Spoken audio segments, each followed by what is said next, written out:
पैसा कमाने की बात, भाई भतीजे बात, जात पात, अपने बाल बच्चों को आगे बढ़ाने की बात करते हैं। समाज से कोई मतलब नहीं है। और माननीय नीतीश कुमार जी तो अब एक तरह से मानसिक स्थिति को उन्होंने खो दिया है। क्या बोलते हैं आप जानते हैं कि अभी हाल में कोई भी पब्लिक मीटिंग में उनको बोलने नहीं दिया जा रहा है। फौरन से पेस्टर अगर बिहार के 13 करोड़ जनता को बचाना है तो यहाँ राष्ट्रपति शासन लागू करें और नीतीश कुमार जी को हटाने का काम करें।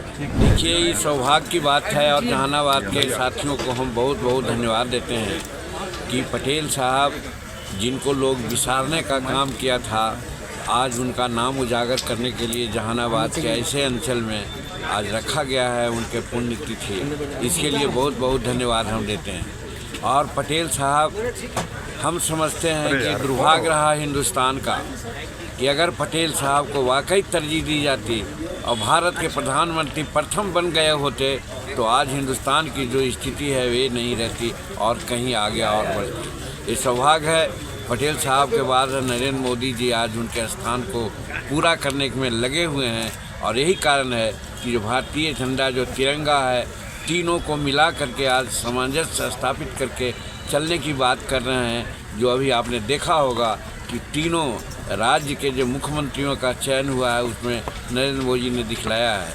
कोई किसी प्रकार की बात नरेंद्र मोदी पर आक्षेप लगाते हैं तो शायद उनका दिमाग अब स्पष्ट हो गया होगा कि नरेंद्र मोदी किसी धर्म, जात और समाज के नहीं, सब समाज के आदमी हैं, सबको लेकर के चलना चाहते हैं और हिंदुस्तान को आगे बढ़ाना चाहते हैं।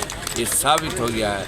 ऐसे संदर्भ में हम पटेल साहब को याद करते हैं और पटेल साहब की आत्मा का आशीर्वाद ही है कि नरेंद्र भाई मोदी जी आज ऐसा काम कर रहे हैं अनूठा, जिससे कि देश आज, जैसा आप जानते हैं कि हमारा देश का आर्थिक स्थिति 15वां और 14वां स्थिति में था, आज आर्थिक स्थिति में 5वां आ गए हैं। और नरेंद्र मोदी जी का पक्का इरादा है, निश्चित है, उन्होंने कर दिया है कि 2024 में हिंदुस्तान विश्व का तीसरी अर्थव्यवस्था होगी। तो आप सोच सकते हैं, एक बार मौका हम लोग नरेंद्र मोदी जी को जो देने ही जा रहे हैं 2024 में, तो आप देखिएगा कि 2030 में हिंदुस्तान संसार का प्रथम अर्थव्यवस्था हो जाएगी। इससे बढ़कर के और क्या हो सकता है। तो मेरा कहने का मतलब है कि जिस काम को पटेल साहब करना चाहते थे वो काम और लोगों ने नहीं करने दिया और उस काम को आज नरेंद्र भाई मोदी जी पूरा करने जा रहे हैं। इसलिए नरेंद्र मोदी जी के प्रति हम आभार व्यक्त करते हैं। मालूम नीतीश भी कहते हैं कि हम पटेल जी के अनुयायी हैं और उनके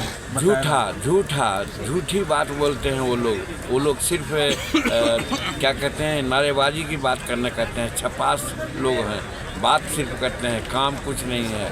काम करते हैं अपने मन का, पैसा कमाने की बात, भाई भतीजे बात, जात पात, अपने बाल बच्चों को आगे बढ़ाने की बात करते हैं। समाज से कोई मतलब नहीं है। और माननीय नीतीश कुमार जी तो अब एक तरह से मानसिक स्थिति को उन्होंने खो दिया है। क्या बोलते हैं आप जानते हैं कि अभी हाल में कोई भी पब्लिक मीटिंग में उनको बोलने नहीं दिया जा रहा है। इसलिए नहीं बोलने दिया जा रहा है कि क्या बोल देंगे उसका कोई हिसाब नहीं है। वो सब कुछ जानते हैं कि उनका दिमाग अब नहीं ठीक रहा है। इसलिए हम तो नरेंद्र मोदी जी से तो कहेंगे ही, लेकिन आज नित्यानंद राय जी जो हमारे गृह राज्य मंत्री हैं, ये भी बहुत नज़दीकी हैं हमारे गृह मंत्री जी के। हम तो कहते हैं कि फौरन से पेस्टर अगर बिहार के 13 करोड़ जनता को बचाना है तो यहाँ राष्ट्रपति शासन लागू करें और नीतीश कुमार जी को हटाने का काम करें। पैनोरमा ग्रुप, जो सोचता है वो करता है। ये लो, मुंह मीठा करो। आज मैंने अपना जॉब छोड़ दिया, अब हम पूर्णिया वापस जाएंगे। जॉब छोड़ दिया है? मतलब ये घर कैसे चलेगा? हम करेंगे क्या? और माँ बाबूजी क्या बोलेंगे? इसलिए मैं एक और मिठाई का डब्बा लाया।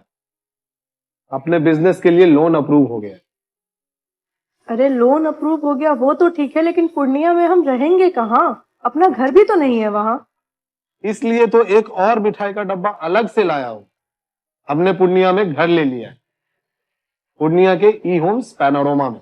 पूर्णिया में पैनोरमा ग्रुप लेकर आए हैं ई होम्स पैनोरमा। बड़ा घर, आलीशान जिंदगी और अत्याधुनिक सुविधाओं के संग। अरे अब क्यों मुंह मीठा करवा रही हो? क्योंकि हम घर वापसी जो कर रहे हैं। घर वापसी की खुशी पूर्णिया में ई होम्स पैनोरमा के संग। E homes panorama, luxurious lifestyle redefined.